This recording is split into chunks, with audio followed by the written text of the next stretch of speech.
On the evening of December 15, 1967, during the height of rush hour traffic, the Silver Bridge, connecting Point Pleasant, West Virginia, and Gallipolis, Ohio, collapsed into the freezing waters of the Ohio River. It had taken an entire year to construct, but only a single minute to fail and crumble completely. 46 people died in the catastrophe, and at least 8 others were injured. The Silver Bridge collapse is the single deadliest bridge disaster in modern history, and no one had seen it coming. But there are those who believe that calamity had been foretold, and that the harbinger had been none other than West Virginia's very own Mothman.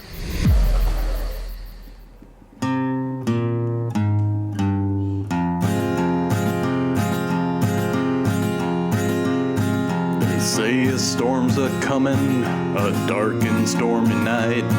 There's something living in the mountains, something calling from the skies. I guess one might just say it's a weird and wonderful life. When you share your home with monsters, Mothman, and the Bigfoot too, you'd better watch out where you're going, golly gobbler might get you.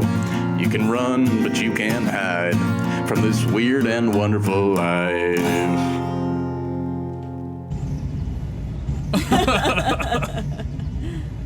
The night of November 15th, 1966, must have begun like any other Tuesday evening for 2 young couples as they parked in the TNT area just outside of Point Pleasant. They were enjoying their night out in the countryside together when they spotted something unsettling. Outside the abandoned power plant, they saw what looked like a large man with wings. It began to move toward them, and frightened, they jumped back in their car and sped away. But the creature gave chase. The couples claimed to have reached speeds of up to 100 miles per hour on their way back to town, but it kept up, flying directly over their vehicle all the way back to the edge of town, where it broke off and disappeared into a farm field.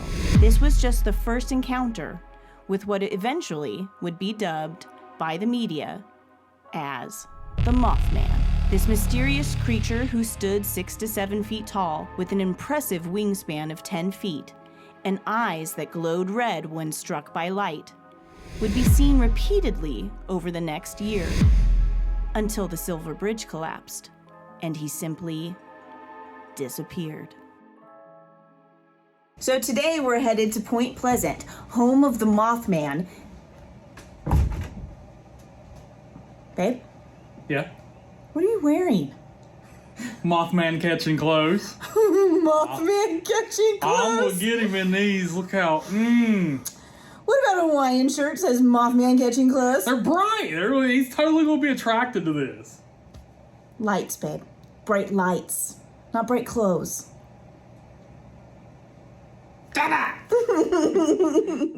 With my wardrobe sorted, we were off to Point Pleasant when a thought began to gnaw at my mind that I had to know the answer to. Angel or demon, what have you got? Mothman friend. Okay, clearly angel to you.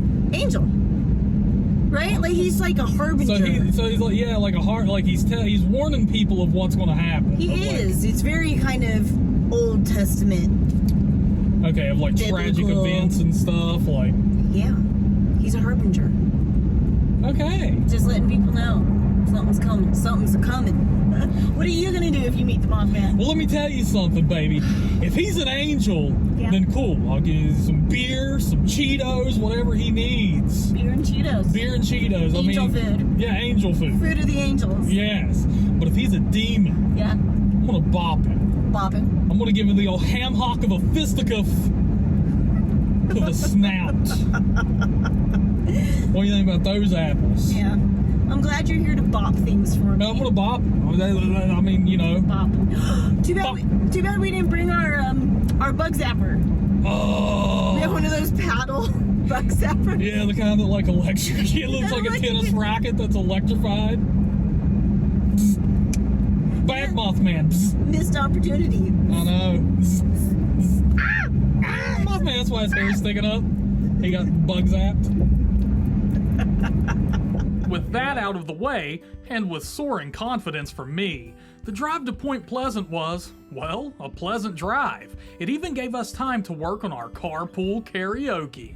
Even flow, that's a ride like butterflies. Oh, he don't know, so he chases them away. We do birthday parties, weddings, and of course, inaugurations. Side effects may include arousal, good times, and the ability to levitate. See website for details. Laugh again. And once you've arrived in the little town of Point Pleasant, you can easily find a parking spot along the street and begin your exploration on foot. One of the first places I'll suggest checking out is the Mothman statue.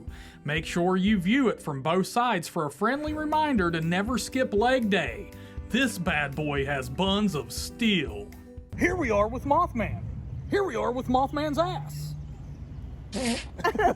After you've been flexed on by RoboMoth's glutes, you'll find the Mothman Museum directly to the left. This is a must-see if you want to pick up some sort of souvenir, a book, t-shirt, whatever your little cryptid heart desires. As for the museum, there's a nominal fee to enter, but it's loaded with everything you could ever want to know about Mothy. There are eyewitness accounts, video interviews, memorabilia from the Mothman Prophecies film, and more. Just remember to leave your doobage in the car. I ain't tripping. And there's even a full-body Mothman costume that the museum actually employs during the Mothman Festival. What's the Mothman Festival, you ask? Well, it's a town-wide annual festival that celebrates everything Mothman. Activities include guest speakers, vendors, live music, cosplaying, and tours. Are you ready to get back to some exploring? Good, because we suggest the Point Pleasant Trading Company. It's another place where you can pick up plenty of touristy memorabilia and look good while you do it. And when it's time for a little pick-me-up, they have Mothman Root Beer, which has all of the moth and none of the disaster. Oh, man. But man cannot live on root beer alone. All right, we've made it to Point Pleasant, baby, but before we can hunt the Mothman, we need to hunt some lunch. Food, yeah! Let's do it. We gotta feed everybody, baby. And that hunt led us to the Coffee Grinder. Don't be fooled by the name. While it does have some great coffee. Oh my God, this is so good. Pumpkin spice, even in summer. I'm gonna hunt the Mothman with confidence I've never had before.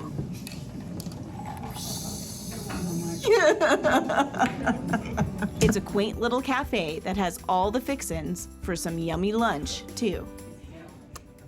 That's a good sandwich. They also offer up Mothman cookies, cupcakes, and other treats. All of this within a beautiful little shop, filled with lovely people. And while we thought we were fueling up to hunt the Mothman, it turns out he was the one who found us. While talking with an employee, she shared a disturbing family story with us. Well, we're talking about Mothman, scary Mothman stories. And today I have one that pertains to my mother when I was a little girl. And we lived in a hollow in back of West Columbia, West Virginia.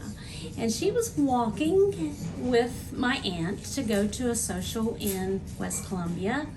And she walked smacked up into the Mothman, that we think was the Mothman. She tried to get away from it and she fell, pregnant with my little brother, and he hovered over, and by the time my father got there, of course, he had gone away. So, of course, naturally, my little brother thinks he's possessed by the Mothman. But we have a lot of legends and a lot of stories here in Mason County. Here in town, we have several ghosts that roam around. We have one in here we call Prince Albert. He's been around for a long time. It's a man in black that kind of just appears. And of course, you know, all the other spooky things that goes along with the Mothman, but it is a lot of fun and it is a great town to visit too. And we have a lot of history here too. I'm a daughter of the American Revolution, so that is very important to me, as well as the Mothman stories. We'd like to thank the Coffee Grinder and in particular Pam for their hospitality and willingness to participate in our video.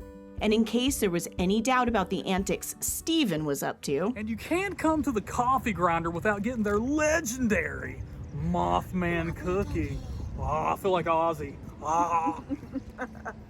All fueled up and ready to hunt the Mothman, we went to the first location where he was spotted. It's known to locals as the TNT area. Officially, it's referred to as the McClintock Wildlife Management Area. And things weren't looking good as soon as we pulled in, spotting a bad omen as soon as we got out of our cars. But then this butterfly landed on our camera cage, and the scales of good and evil were balanced. Hello, little Mothman. We hopped over the guardrail and began our journey down the path towards what are referred to as the igloos. They are concrete bunkers that were manufactured during World War II to store munitions. Now, they're a place where some pretty terrible people go to spray graffiti all over the walls. Sometimes to ruin actual artwork, and sometimes to be lewd or spread hatred. Be warned. More importantly, we highly suggest bringing boots and bug spray for your Mothman hunt. And keep your eyes peeled. The area is overgrown and the bunkers can be hard to spot. But we found them. Go in there, he says. It'll be fine, he says. And then I definitely had a told you so coming. Hey, babe, did you see this? Oh, shit. Definitely not something anyone, especially Anna, wants to see on a welcome mat. But then our fellow investigator introduced a scary proposal. I feel like that's an evil omen, Briggs. You think the Mothman is related to the devil? What if the Mothman is the devil? Too cheesy? Well, we couldn't let the creepiness factor bring down our goofy vibes.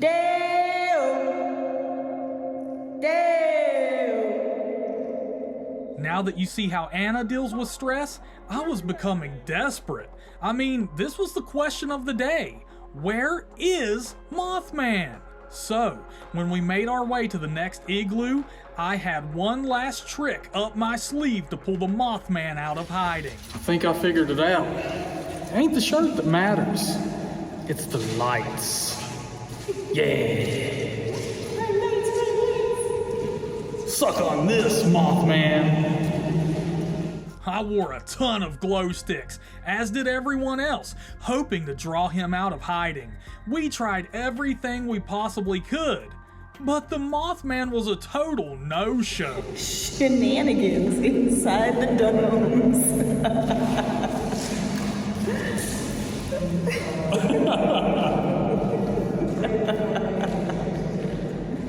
However, hunting the Mothman can take a real toll on you.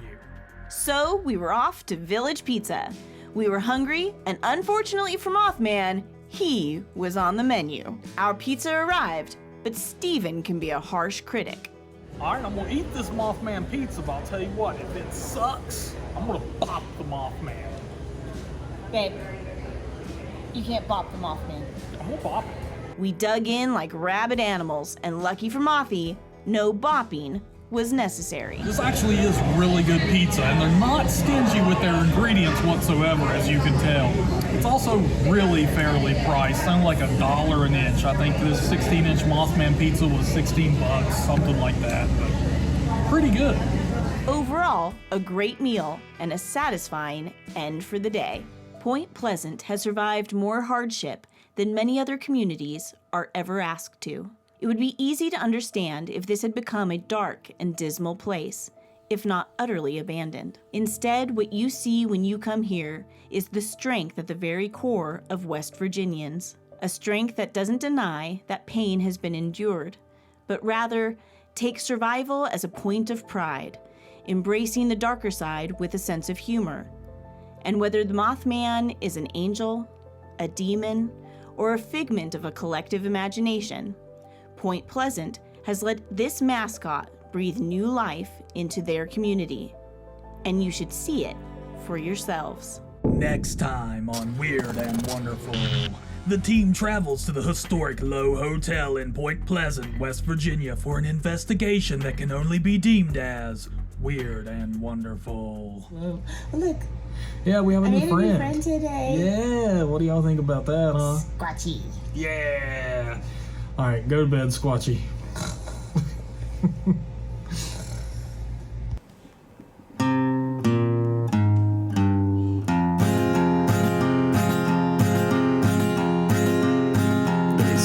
guess storms a comin', a dark and stormy night. There's something living in the mountains, something calling from the skies. I guess one might just say it's a weird and wonderful life. When you share your home with monsters, Mothman, and the Bigfoot too, you'd better watch out where you're going, golly gobbler might get you. You can run, but you can't hide from this weird and wonderful life.